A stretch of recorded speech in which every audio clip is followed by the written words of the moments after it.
Okay. Hello and good morning, ladies and gentlemen. May I have your attention? The alumni talk is about to begin. I hope you guys are ready to know more about talk today. Selamat berjalan alumni talk Sea House. Untuk pengetahuan semua, program ini lebih memberi kepada pendedahan kepada pelajar-pelajar agar terbuka minda mereka yang akan ke latihan industri atau internship tidak lama lagi. Sebelum memulakan perbualan, saya ingin memperkenalkan diri saya. Mungkin ada yang tidak mengenali atau yang sudah mengenali. Saya Felni Boyd Mojun atau lebih dikenali rakan-rakan iaitu Feni dari kos Diploma Logistik and Supply Chain. Moderator anda hari ini. Okey, semua mesti tidak sabar-sabaran. Tanpa melengah-lengahkan masa, saya memperkenalkan saudara Muhammad Amirul Ashraf bin Mahdi atau nama gelamarnya lagi Bob, alumni Ranako 2014 atau 15. Beliau dahulu adalah Diploma Marine Cargo Surveyor.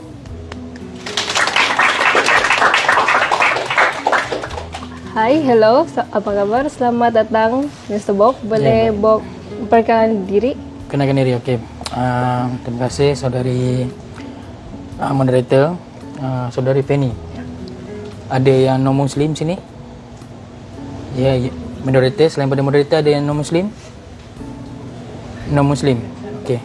Okey, bismillahirrahmanirrahim. Assalamualaikum dan salam sejahtera kepada saudara yang non-Muslim. Okey, nama saya Muhammad Amirul Ashraf bin Mahdi. Lebih dikenali sebagai Bob lah. Umur saya muda lagi. Umur saya 90 something lah. So saya dah berkahwin. Dan sekarang ni saya menetap di Kuantan. Asal saya daripada negeri Perak. So dah bermastautin di Kuantan dah 6 tahun lah. Berkejaya dalam bidang depo kontena daripada tahun 2017 sampai sekarang, alhamdulillah. So itu sedikit kenalan untuk diri saya. So kita balik pada moderator. Dia tanya soalan, saya jawab. Apa-apa soalan nanti bila kita buka question, tanya je. Saya tak ada skrip. Saya on the spot. So saya tak perlu pandukan skrip lah. Jangan risau, saya tak ada masalah. Tanya, saya jawab. Jangan malu tanya Okay. Dengar dari Incheck, Mr. Bob, manager, betul? Ya, saya. Boleh kenalkan manager bahagian? Okey, saya pengurus untuk syarikat balut kontena depo. Baru lagi dalam setahun. Saya bermula daripada bawah juga. Saya kata zero knowledge, tak ada apa-apa pengetahuan pun. So daripada 1 tahun ke 1 tahun, saya naik daripada seorang yang kata zero knowledge sampai ke supervisor, dan alhamdulillah sekarang saya sebagai pengurus lah. Boleh jarang-jarang kita jumpa manager. Okey, soalan yang kedua. Sebab saya dengar juga lah dari Incheck, Bob, Mr. Bob ni pelajar aktif dan apa-apa program akan ikut. Boleh bagi tahu macam mana boleh melanjutkan pelajar di Ranako dan pengalaman belajar di sini? Okey. Saya dapat melanjutkan pelajaran ke sini daripada mula-mula daripada kakak saya, kakak saudara saya di bahagian logistik. So lepas pada tu saya berminat dan saya tengok pada dalam masa yang sama, saya tengok dalam masa tu 2015 tu ada dalam paper dia orang ada apa orang kata war-warkan. So saya berminat. So pada tahun yang sama saya daftar, ada pengambilan bulan 2 Februari. Dan alhamdulillah saya diterima lah. Masa tu result pun yalah, kita biasalah zaman buah kan. Biasalah lelaki biasa. Saya pun sambunglah pelajaran di Ranako bahagian Diploma Marine Cargo Surveying. Ada Marine Cargo Survey? Ada. Okey. Saya nak tekankan sikit pada pelajar di MCS. Okey. So saya bermula seperti anda. Datang orientasi 3 hari direct. Sepanjang orientasi tu macam-macam lah, biasa. Dan lepas pada tu saya rapat dengan MPP. Tahu MPP kan? So saya diserap masuk sebagai ahli biasa dan saya aktif naik pada AJK Biro Kebajikan. Lepas pada Biro Kebajikan, saya dinaikkan lagi sebagai orang kata sebagai ketua Biro Kebajikan dan pembantu kepada MPP lah. Jawatan paling tinggi saya dalam MPP adalah paling tinggi masa saya meninggalkan dia, yang paling tinggi YDP dan saya NYDP bahagian non-akademik. Itu yang paling tinggi lah. So kalau pada pengalaman belajar saya di sini, saya daftar bermula di sini di kuliah yang sama kat sini. Saya belajar kat sini sama je, fasiliti semua sama. Dalam setahun lebih, dan kita berpindah ke dekat Kijal. Itu pada tahun berikutnya. So di sana fasiliti dia orang kata besar. Kata bila berbanding kat sini, walau saya faham, sebab saya pun merasa juga macam anda semua merasa.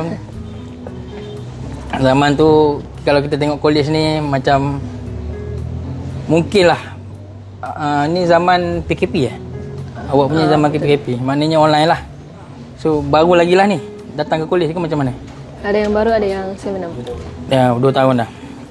Saya mula-mula sampainya, saya cerita sikit. Saya mula-mula sampai di kolej ni, saya fikir 2 kali. Betul ke kolej ni? Kan, bukan kita nak menganggap buruk, tak. Sebab kita datang, betul ke kolej? Dan saya letak dalam diri saya, aku datang nak belajar. So ambil ilmu. Dan alhamdulillah dalam masa yang tahun berikutnya ada rezeki kerana aku berpindah di Kijal. Di Kijal besar. So orang kata di situlah banyak program yang saya terlibat sebagai mula AJK Kebajikan ni dalam setahun saya ingat. Tahun pertama saya ni, dan kemudian tu bila berpindah di Kijal macam-macam program kita buat. Dan di bawah non-akademik, di bawah saya punya pengurusan aktiviti saya rasa banyaklah. Kalau bawah saya yang saya createkan untuk bawa nama Ranako, saya rasa banyak. Dia bukan nak kata hebat, tidak, tapi yalah, kita mendekatkan diri dengan masyarakat.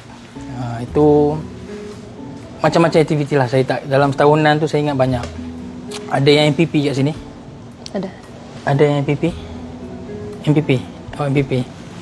Okay.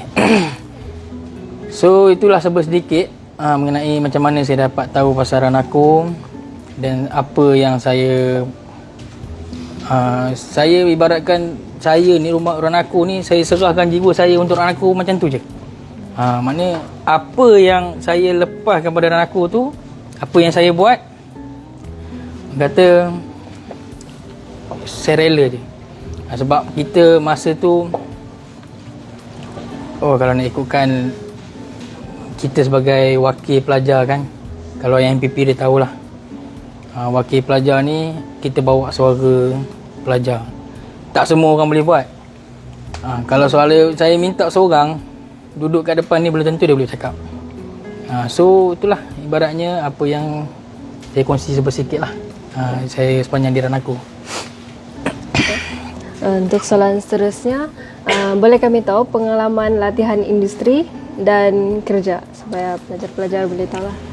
Okey, pengalaman industri saya selama 6 bulan di Baluk Kontainer Depo, syarikat yang sama. Mula-mula saya masuk latihan industri, saya rasa beban. Terus terang saya cakap, beban sangat dalam latihan industri ni. Sebab apa? Kenapa 6 bulan? Dia lama tau. Terlalu lama. 6 bulan ni terlalu lama sebab kita fikir bila nak habis. Rupanya pada pendapat saya, bila kita masuk latihan industri ni, kita dapat belajar. Kita dapat kenal kita punya apa kita punya jati diri masa belajar ni, kita nak bawa apa yang kita belajar sama tak dengan apa yang dalam industri. So pada saya masa tu, saya kata bila nak habis, sebab terlalu beban. Industri ni ibaratkan awak seorang yang zero knowledge. Awak masuk satu company dan awak pula, atas awak pula dia apa, ada orang incah awak, jaga awak. Dia bagi awak kerja, sampaikan benda tu sampai jadi multitask. Saya patut buat ini, tapi benda ni saya tak buat. Kenapa saya perlu buat? Sampaikan benda tu on question. Dia kena, orang kata dalam fikiran tu, bagi saya orang kata leceh lah. Patut saya skop saya macam ni. Kenapa awak bagi saya job macam ni? So pada saya benda tu walaupun dekat kolej saya dah orang kata MPP hebat lah, tapi bila awak masuk latihan industri, dia akan jadi macam oh man, dia takkan jadi, tak boleh catch up benda tu. So pengalaman bekerja itu antara salah sedikit saya punya industri. Pengalaman bekerja saya daripada seorang intern, habis dan dah habis 6 bulan saya diserap terus daripada intern tu. Dan saya dapat intern tu daripada salah seorang staff rakan aku juga, Profesor Nasir, Prof Nasir. Dia salah seorang saya punya orang kata sifu jugalah. Saya banyak dengan dia lah. So alhamdulillah rezeki saya company yang sama, sampai daripada intern sampai saya bekerja sampai sekarang. So kalau pengalaman bekerja saya daripada sekarang ni, kalau di Gebeng tu saya dah 3 tempat dah saya beralih. Maknanya saya dah berpindah-pindah daripada permulaan 5 ekar tanah. Itu saya punya bos lah. 5 ekar tanah, dan kami berpindah sepanjang 7 ekar tanah sebab banyak sangat. Dan alhamdulillah sekarang dah 9 ekar lebih tapak. dalam pada masa yang sama, sekarang ni boleh muat dalam kapasiti 3 ke 4 ribu kontainer dalam satu masa. So awak bayangkan, kalau awak tak ada knowledge, awak boleh handle ke kontainer banyak tu? Boleh. Dia macam mana saya cakap, kontainer ni kita macam-macam kita boleh buat. So daripada semula-mula saya masuk shipper dah belajar. Tahu shipper? Tahu Shipper tu daripada 5 shipper. Lepas tu saya arrangekan, saya develop lagi sampai 7 shipper. Dan lepas pada yang masa yang sama ni dah tempat yang baru ni dah jadi 10 shipper. Itu antaranya hasil kerja lah, hasil kerja saya untuk company. So saya rasa itu je lah kalau katakan pengalaman kerja ni. Kalau kata pahit tu memang banyak, tapi saya tak nak cerita pahit. Saya tak nak kongsi benda tu, nanti awak pun rasa ni last sem so awak akan rasa apa yang bila saya cakap, saya takut bila saya cakap awak down. Tapi maksud saya bukan saya nak downkan awak. So saya nak awak merasa benda tu, biar awak rasa sendiri. Lepas pada tu awak akan tahu macam mana. So awak ada 2 pilihan. Kalau tak salah saya, awak boleh cari sendiri, dan awak boleh kolej boleh cari kan. So itu pilihan di tangan anda. Mana-mana pun buatlah yang terbaik. Itu je lah. Okay. Cukup padat informasi yang diberikan oleh saudara Bob.